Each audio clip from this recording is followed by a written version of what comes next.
La garganta del pie se extiende desde el límite inferior de la pierna hasta un plano horizontal que pasa a un través de dedo por debajo del vértice del maleolo tibial. En la región interna encontramos por delante del maleolo la vena safena e interna.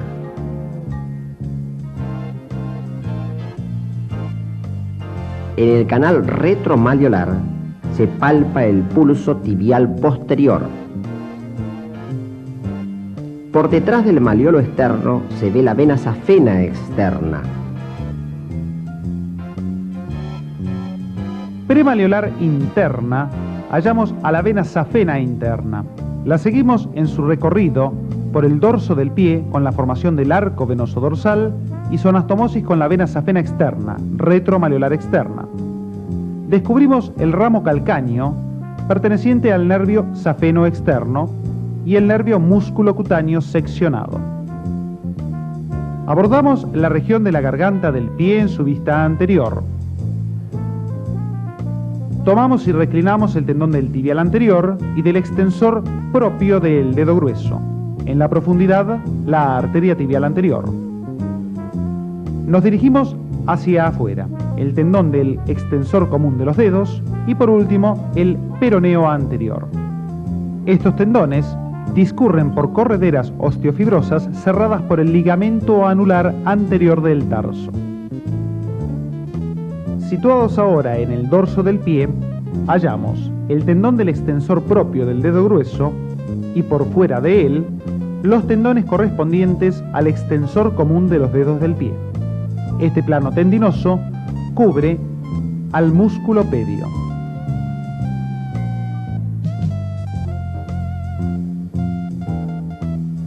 Abordando la preparación, hallamos el tendón del extensor propio del dedo grueso, el borde libre correspondiente a los tendones del extensor común de los dedos del pie. Por último, la inserción proximal del pedio. La arteria pedia se sitúa por fuera del tendón del extensor propio del dedo grueso. Para ubicarla, se toma como referencia el citado tendón, fácilmente palpable en el sujeto vivo. El segundo elemento de referencia, el borde libre del músculo pedio. Entre ambos, la arteria pedia.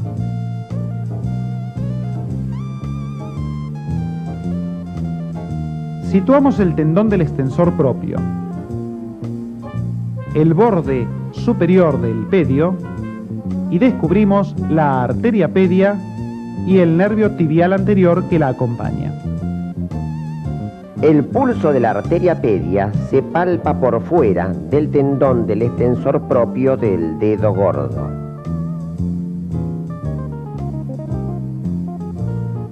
En la región retromalleolar externa, ubicamos sus límites, el tendón de Aquiles por detrás, el peroneo lateral corto, que reclinamos, y peroneo lateral largo por delante. Su contenido superficial, la vena safena externa y el nervio safeno externo. Nos dirigimos ahora al canal retromalleolar interno. Sus límites: por detrás, el tendón de Aquiles; por delante, el tendón del flexor común de los dedos y tibial posterior. Detallamos la ubicación y situación de ambos tendones.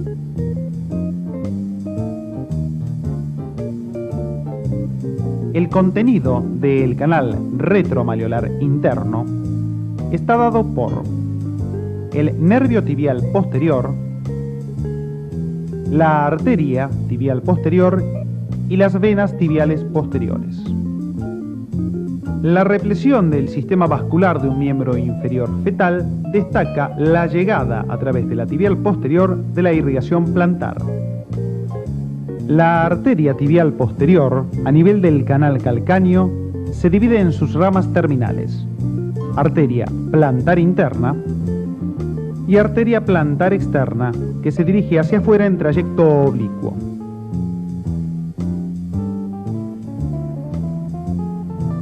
La maqueta ilustra la distribución arterial de la planta del pie. La arteria tibial posterior originando la plantar interna y la arteria plantar externa que describe una curva en búsqueda del primer espacio interóseo. Los músculos de la planta del pie se hallan cubiertos superficialmente por una aponeurosis, la aponeurosis plantar media. Se extiende desde el calcáneo hasta los espacios interdigitales. La reclinamos. Hallamos el flexor corto plantar. Lo desinsertamos del calcáneo y descendemos. Abordamos de esta forma el plano vasculonervioso de la planta del pie. Reparamos la eminencia externa e interna, musculares. En la profundidad de la región plantar media, el cuadrado carnoso de Silvio. Y por debajo, el flexor común de los dedos del pie. De afuera hacia adentro, la vena, arteria y nervios plantares externos, la vena, arteria y nervio plantar interno.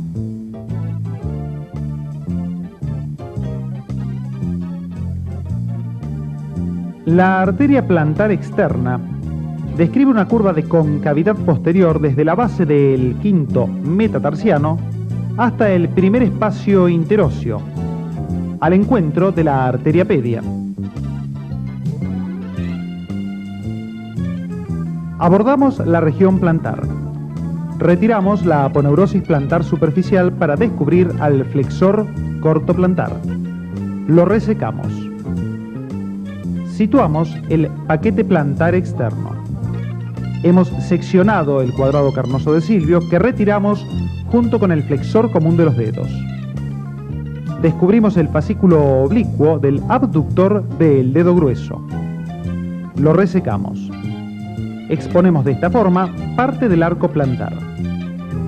Reclinamos los músculos del sector interno y resecamos el primer hueso metatarsiano. Queda expuesta de esta forma el arco plantar y la anastomosis que se da con la arteria pedia. En el plano profundo de la planta del pie, situamos el tendón del peroneo lateral largo, el ligamento plantar mayor, la inserción distal del tibial posterior y las fibras articulares de refuerzo. En la región retromalleolar interna incidimos la piel, seccionamos la aponeurosis superficial y por detrás del tendón del flexor común hallamos al nervio tibial posterior y al paquete vascular tibial posterior.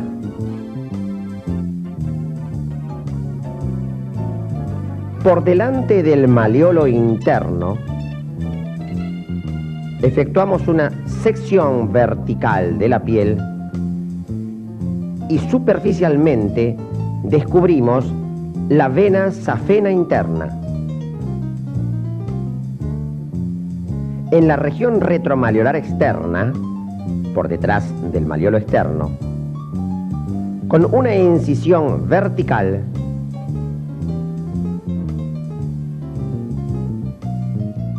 descubrimos superficialmente el nervio safeno externo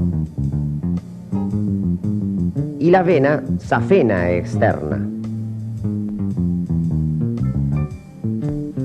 Abordamos el estudio del plano articular. Siguiendo al hueso peroné, accedemos al maleolo externo y la cápsula articular. La inserción distal del tibial anterior.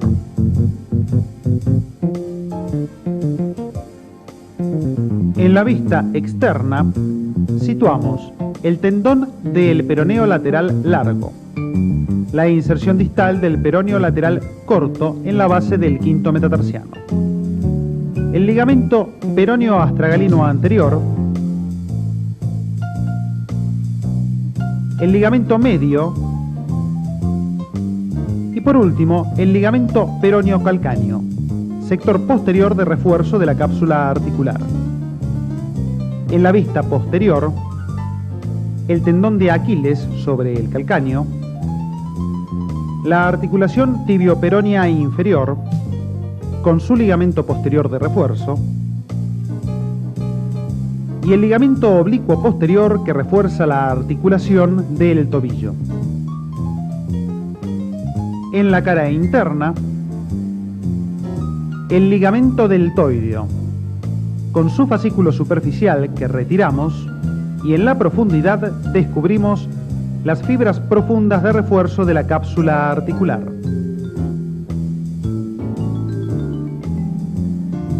La sección parasagital del pie ubica la tibia, el astrágalo, el calcáneo, la superficie articular tibioastragalina con el sistema sinovial replesionado. Entre el astrágalo y el calcáneo, la articulación astrágalo-calcánea con su sistema sinovial. Entre el astrágalo y el calcáneo, descubrimos el seno del tarso, en él el ligamento del seno del tarso. Los movimientos del pie con relación a la pierna son flexión dorsal o extensión, flexión plantar o flexión. Estos se producen alrededor de un eje transversal. Cuando se desplaza la parte anterior del pie hacia afuera, movimiento de abducción, y hacia adentro, aducción. El eje es vertical. Cuando la planta se dirige hacia adentro, hablamos de inversión. Y hacia afuera, el movimiento es de eversión. El eje es longitudinal. La combinación de todos estos movimientos llevan al de circunducción. La incidencia radiológica anteroposterior sitúa la línea de crecimiento de la tibia, el peroné y el astrágalo. El correlato óseo en idéntica posición en el que situamos la extremidad inferior de la tibia, el peroné y el astrágalo.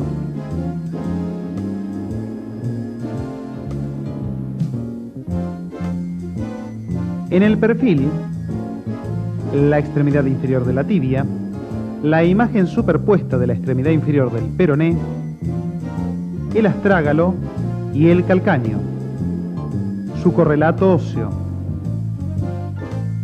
la extremidad inferior de la tibia, el peroné, el astrágalo y el calcáneo.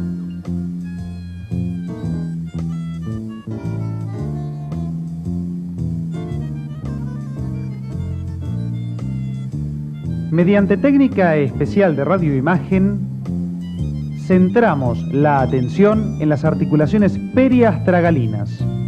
En ellas el astrágalo actúa como esfera, permitiendo el resto de movimientos.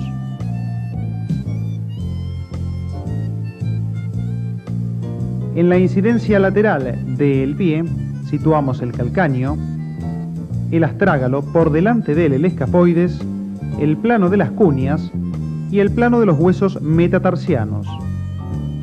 Su correlato óseo, el calcáneo, el astrágalo, su articulación con el escafoides, las cúneas y el primer hueso metatarsiano.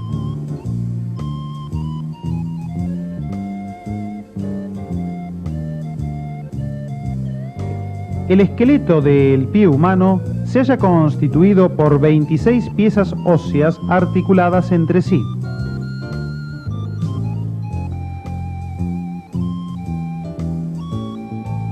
La extremidad inferior de la tibia y peroné.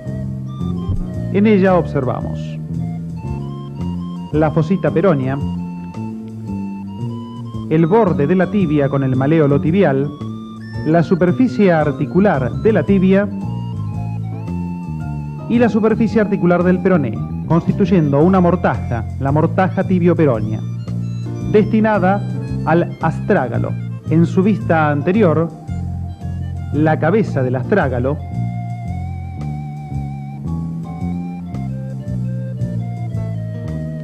En su cara interna, la carilla articular destinada al maléolo tibial y el cuello del astrágalo. Dirigiéndonos a su cara posterior, la cola de la polea astragalina. Por último, su cara externa con una amplia carilla articular triangular para el peroné. En la cara inferior del astrágalo, dos carillas articulares, una postero-interna y otra antero-externa, y entre ambas el seno del tarso. El pie articulado a distancia nos ubica en la situación del seno del tarso, las carillas articulares entre astrágalo y calcáneo y un canal óseo, seno del tarso. El calcáneo en su vista interna, una prominencia ósea, el sustentaculum tali. En toda la amplitud de su cara, el canal calcáneo. En su vista anterior, dos carillas articulares inversamente configuradas a las que presenta el astrágalo en su cara inferior y entre ambas el seno del tarso. Por delante la carilla articular destinada al cuboides. Su cara externa, amplia y plana, se relaciona con los tendones de los peroneos lateral largo y corto. Por último, su cara posterior. La impresión de la bolsa serosa del tendón de Aquiles y por debajo de ella, la superficie de inserción de dicho tendón. Resecando la cubierta compacta del calcáneo, nos encontramos con un tejido esponjoso peculiarmente distribuido. Al realizar la sección parasagital del calcáneo, apreciamos con mayor claridad la distribución del tejido esponjoso. Constituye líneas de fuerza que están destinadas a aumentar la resistencia de este hueso. Estudiemos ahora las articulaciones del tarso. El astrágalo se articula por un lado con el calcáneo, el calcáneo con el cuboides. La cabeza del astrágalo se relaciona con el escafoides. Este hueso, por su parte, se articula con tres pequeños elementos óseos, las cuneas. La vista plantar del esqueleto del pie permite apreciar su arquitectura. Entre el calcáneo por detrás, la cabeza del primer metatarsiano y la cabeza del quinto metatarsiano se establece un trípode de sustentación.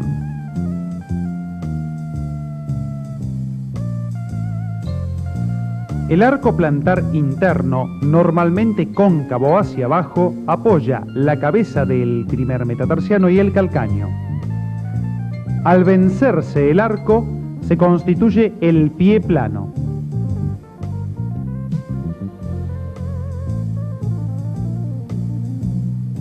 La región del arco plantar externo, normalmente recta. La planta del pie soporta la totalidad del peso corporal. Vemos la impresión plantar y sus puntos de apoyo.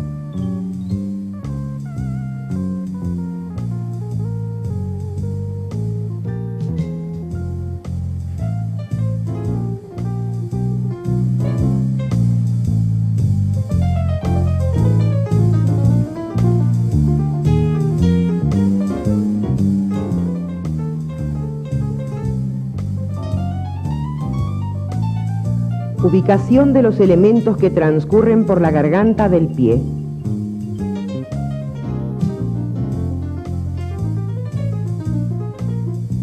Músculos del pie, inserciones, inervación y función. Elementos vasculares y nerviosos del pie. Correlación entre los elementos de la palma y de la planta. Articulaciones de la garganta del pie y del pie. Clasificación superficies articulares y medios de unión. Conformación de la bóveda plantar.